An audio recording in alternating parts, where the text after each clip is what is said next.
Welcome to my channel. ಇವತ್ತಿನ recipe ಬಂದು ಇಸ್ಕಿದ ಬೇಳೆ ಸಾಂಬಾರ್. ಮಾಡಲಿಕ್ಕೆ ಬೇಕಾಗಿರುವಂಥ ಇಂಗ್ರೀಡಿಯೆಂಟ್ಸ್: ಇಸ್ಕಿದ ಬೇಳೆ, ಬೀನ್ಸ್ ಮತ್ತು ಆಲೂಗೆಡ್ಡೆ, 2 ಟೊಮ್ಯಾಟೊ, ತೆಂಗಿನಕಾಯಿ ತುರಿ, ರುಬ್ಲಿಕ್ಕೆ ಬೇಕಾಗಿರುವಂಥದ್ದು ಈರುಳ್ಳಿ ಮತ್ತು ಬೆಳ್ಳುಳ್ಳಿ, ಒಗ್ಗರಣೆಗೆ ಈರುಳ್ಳಿ ಮತ್ತು ಕರಿಬೇವು. ಇವಾಗ ಹೇಗೆ ಮಾಡೋದು ಅಂತ ನೋಡೋಣ ಬನ್ನಿ. ಒಂದು ಕುಕ್ಕರ್ ಇಟ್ಕೊಂಡು ಅದಕ್ಕೆ ಇಸ್ಕಿದ ಬೇಳೆ ಹಾಕ್ಕೊಳ್ಳಿ.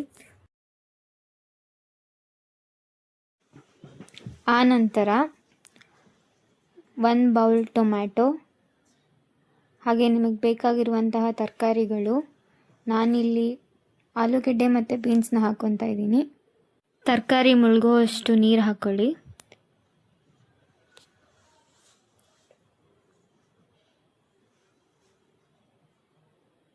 ಆನಂತರ ನಿಮಗೆ ರುಚಿಗೆ ಬೇಕಾಗಿರೋಷ್ಟು ಉಪ್ಪು. ನಾನಿಲ್ಲಿ 1.5 ಸ್ಪೂನ್ ಹಾಕ್ಕೋತಾ ಇದ್ದೀನಿ. ಇವಾಗ ಲಿಡ್ ಕ್ಲೋಸ್ ಮಾಡಿಕೊಂಡು 1 ವಿಷಲ್ ಕೂಗಿಸ್ಕೊಳ್ಳಿ. ಮಸಾಲೆ ರುಬ್ಲಿಕ್ಕೆ ತೆಂಗಿನಕಾಯಿ ತುರಿ, ಹಾಗೆ ಈರುಳ್ಳಿ, ಬೆಳ್ಳುಳ್ಳಿ. ಇವಾಗ 2 ಸ್ಪೂನ್ ಖಾರದ ಪುಡಿ,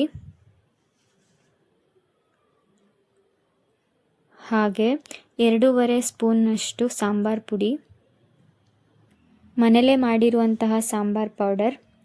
ಇದರಲ್ಲೇ ಎಲ್ಲ ಮಸಾಲೆ ಇರೋದ್ರಿಂದ ನಾವು ಮತ್ತೆ ಇದಕ್ಕೆ ಯಾವುದೇ ರೀತಿಯಾದಂತಹ ಮಸಾಲೆ ಹಾಕುವಂಥ ಅವಶ್ಯಕತೆ ಇರೋದಿಲ್ಲ. ಅದಕ್ಕೆ ಇವಾಗ ನೀರು ಹಾಕ್ಕೊಂಡು ಫೈನ್ ಪೇಸ್ಟ್ ಮಾಡ್ಕೊಳ್ಳಿ. ರುಬ್ಕೊಂಡ್ಮೇಲೆ ಮಸಾಲ ಈ ರೀತಿ ರೆಡಿಯಾಗಿದೆ. ಇವಾಗ ಬೆಂದಿರುವಂತಹ ತರಕಾರಿಗಳಿಗೆ ರುಬ್ಬಿಟ್ಕೊಂಡಿರೋಂತಹ ಮಸಾಲೆನ ಹಾಕ್ಕೊಳ್ಳೋಣ. ಹಾಕ್ಕೊಂಡು ಚೆನ್ನಾಗಿ ಮಿಕ್ಸ್ ಮಾಡ್ಕೋಬೇಕು.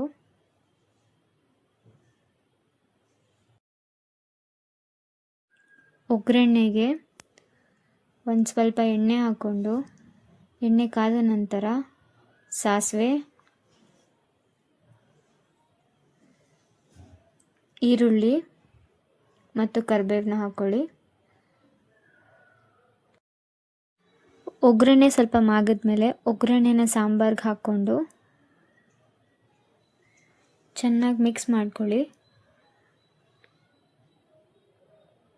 ನಿಮಗೆ ಸಾಂಬಾರು ಎಷ್ಟು ಕನ್ಸಿಸ್ಟೆನ್ಸಿಲಿ ಬೇಕೋ ಅಷ್ಟನ್ನ ನೀರು ಹಾಕ್ಕೊಂಡು 1-2 ನಿಮಿಷ ಕುದಿಸ್ಕೊಂಡ್ರೆ ಸಾಂಬಾರು ರೆಡಿ ಆಗುತ್ತೆ.